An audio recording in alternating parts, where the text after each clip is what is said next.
you check the children? Show a little match sometimes. Hi, I'm Chucky. Wanna play? Sometimes. That is what You're gonna need a bigger boat.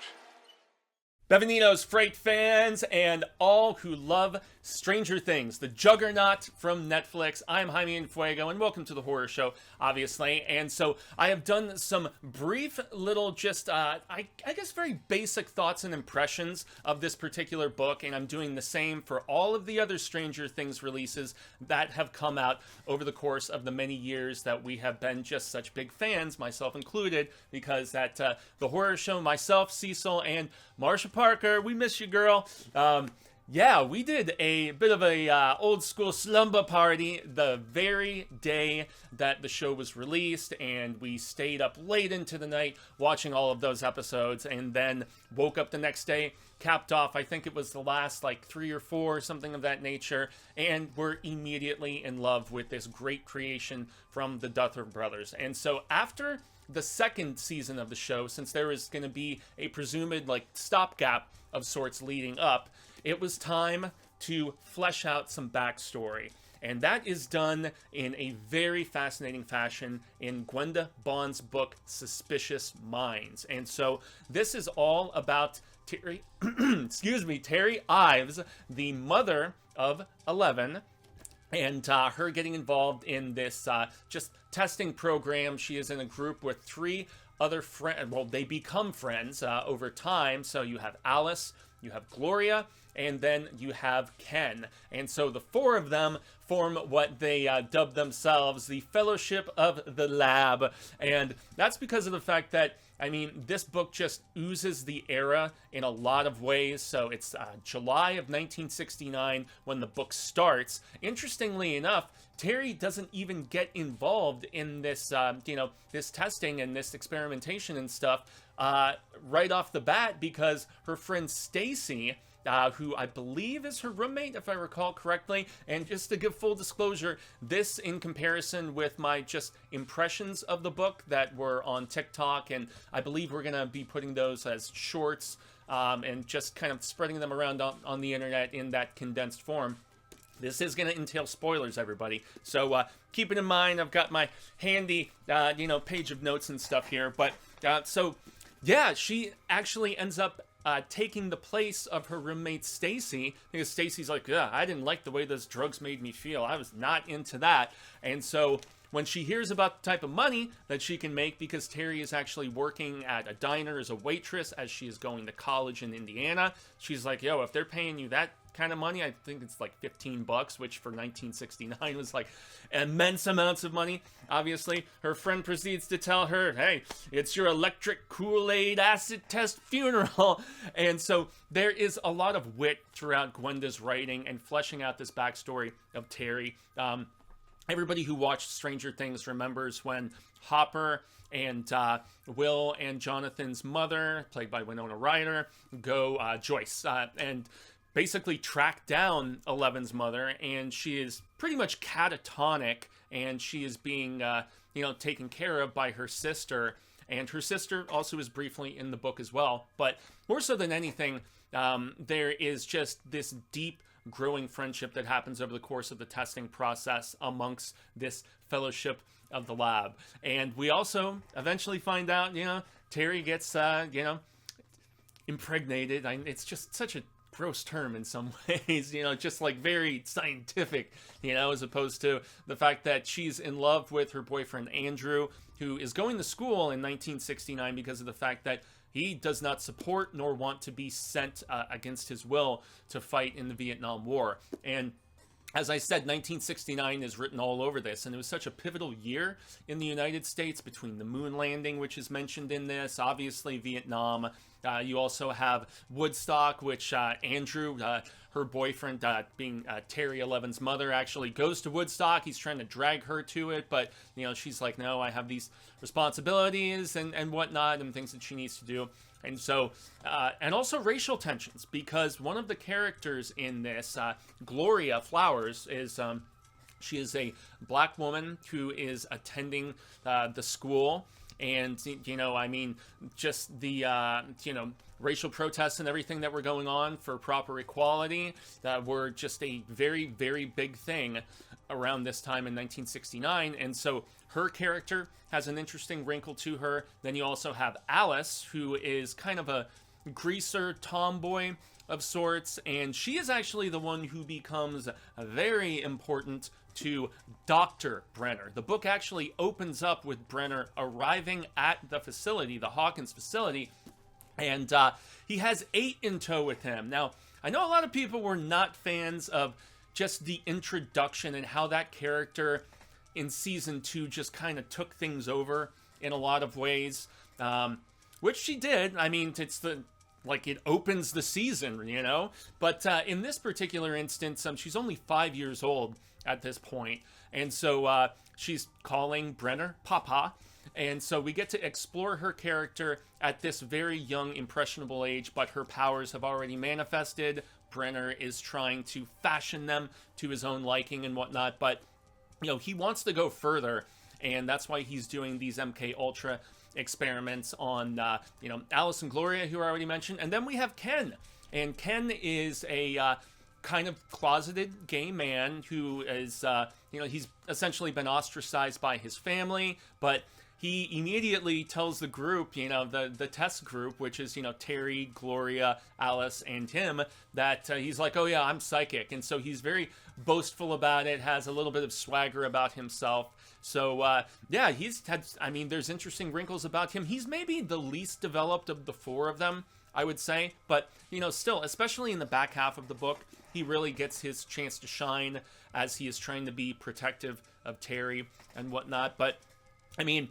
it's just fascinating to see a similar feistiness about Eleven's mother, and yeah, or Jane, as she decides when she finds out that she's pregnant, because yes, her and Andrew have the thing, as I mentioned, but as the Fellowship of the Lab get more averse to the process and find out more and more that, you know, this isn't necessarily what they thought it was going to be, and they're like told that they're excused from their classes on Thursday. Well, 3 of them, because what's her face? Alice is the only one who is not at the college in Indiana, where the other 3 attend, being Ken and Gloria and Terry. But yeah, so that's the first time where they start to really think this is beyond just MK Ultra drug sort of testing. Brenner has something much bigger that he is attempting, and so they get suspicious. There's, you know, some sneaking around of the lab, investigation aspects, and we also get at least a decent more insight into Brenner himself, and the fact that he's not yet director here, he's just Dr. Brenner at this point. And yeah, he kind of clashes at one point later in the book with the actual director of this Hawkins research facility, but after he basically showcases the powers of, I believe it's 8.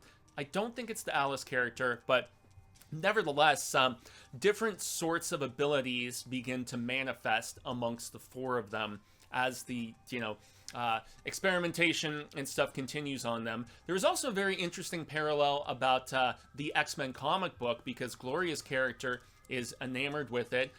Dreams to have a character, because Storm hasn't been introduced yet at this infancy of the book. You know, she just wants there to be a X-Men character that looks like her, and so that is an interesting wrinkle as well. But yeah, the time period stuff really worked for me, and the development of these 4 characters, they have this really close kinship that is very comparable to, you know, at least in the first season, you know, the boys with 11, and then as, you know, the Scooby crew of sorts, you know, grew over the course of the later seasons, you know, and you're bringing in, you know, the redemption of Steve, which I hated, and, you know, further development of, you know, Nancy and Jonathan, and then you eventually bring in Max and all this different stuff. So, but they keep it relatively simple with this group of 4, and then Andrew being Terry's boyfriend. And sad thing about what transpires with him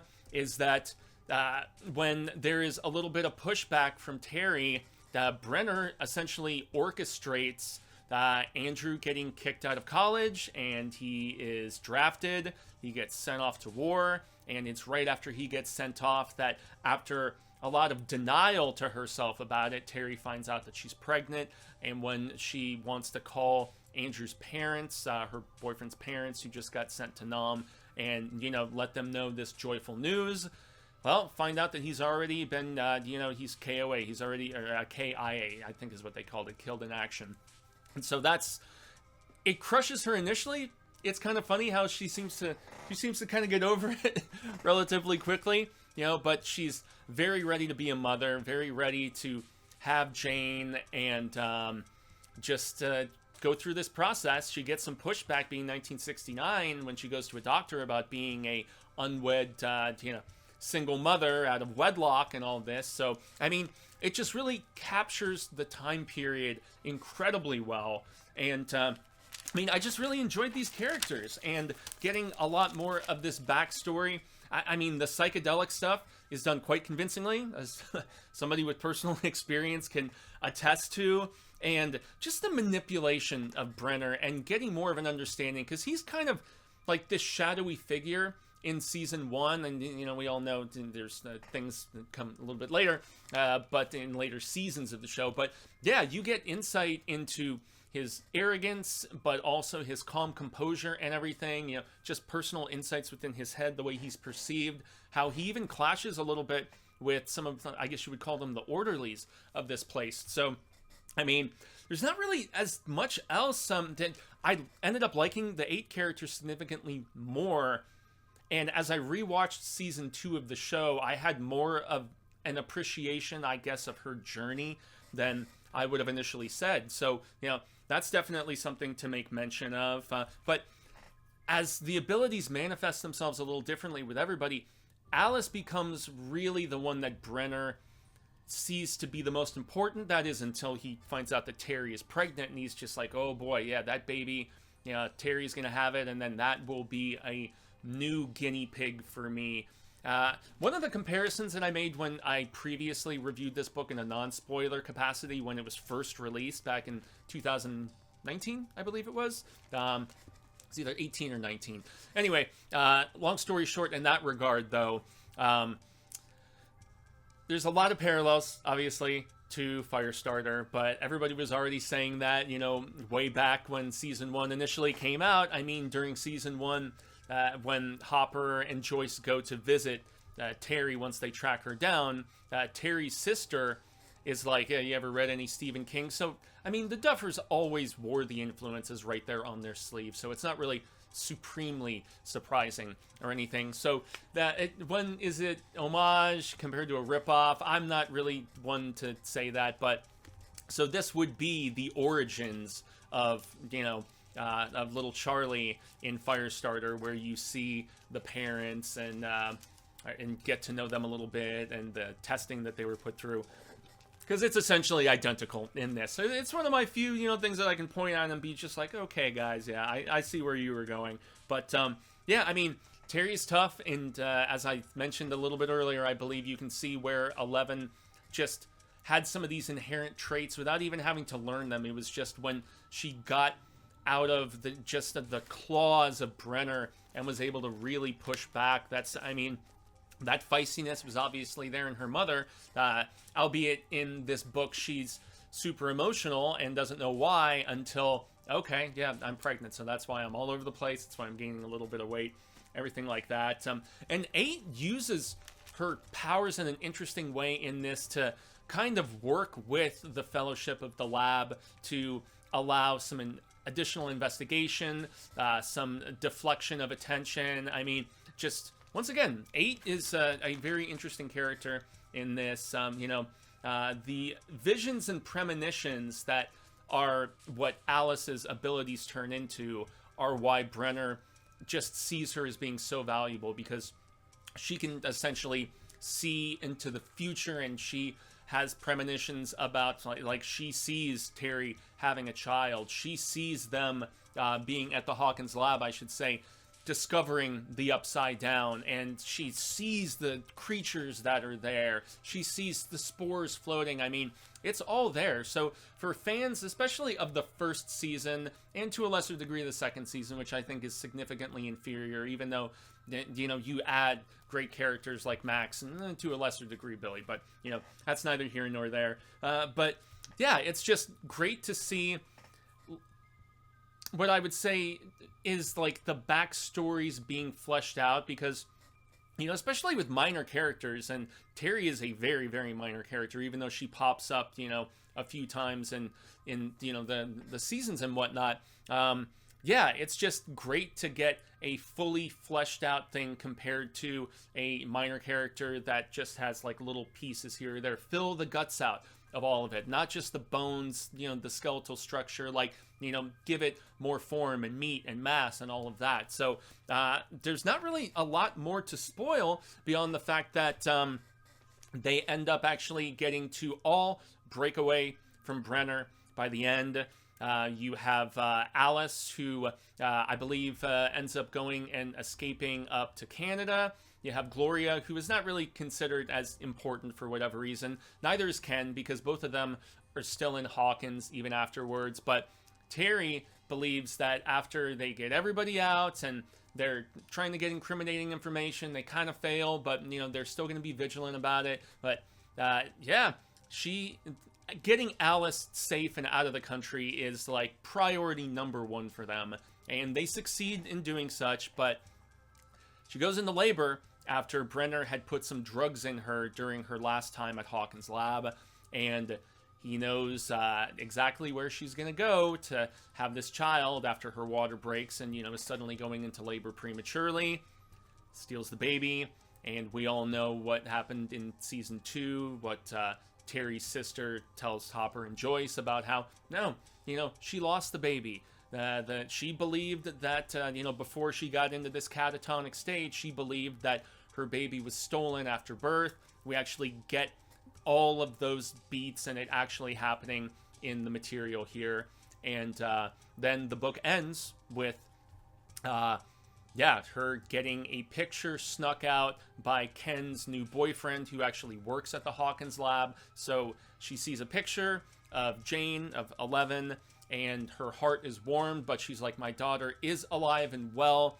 I have, well, I mean, the closest proof that she feels like she needs. And the story actually ends on a relatively hopeful note. Now, anybody familiar with the lore knows that she ended up storming the lab and trying to, you know, take the daughter, and, you know, more of that information is fleshed out later on, guys. But I extend the grande gracias. That is my thoughts on the first official Stranger Things book, not fan fiction or anything like that. This is totally canon, man. Suspicious Minds, actually taken from an Elvis song, interestingly enough. Very well written by Gwenda Bond. And yeah, I've been Jaime and Fuego. You can find Walt on all social media sectors: Twitter, Instagram, Facebook, YouTube, Tiki Talkies, all the social media silliness and whatnot. But yes, thank you so very much for checking out this video and our further coverage of Stranger Things as we approach the 5th and final season. How will it all end? Who all is gonna die? You know, what is gonna be left of those who survive?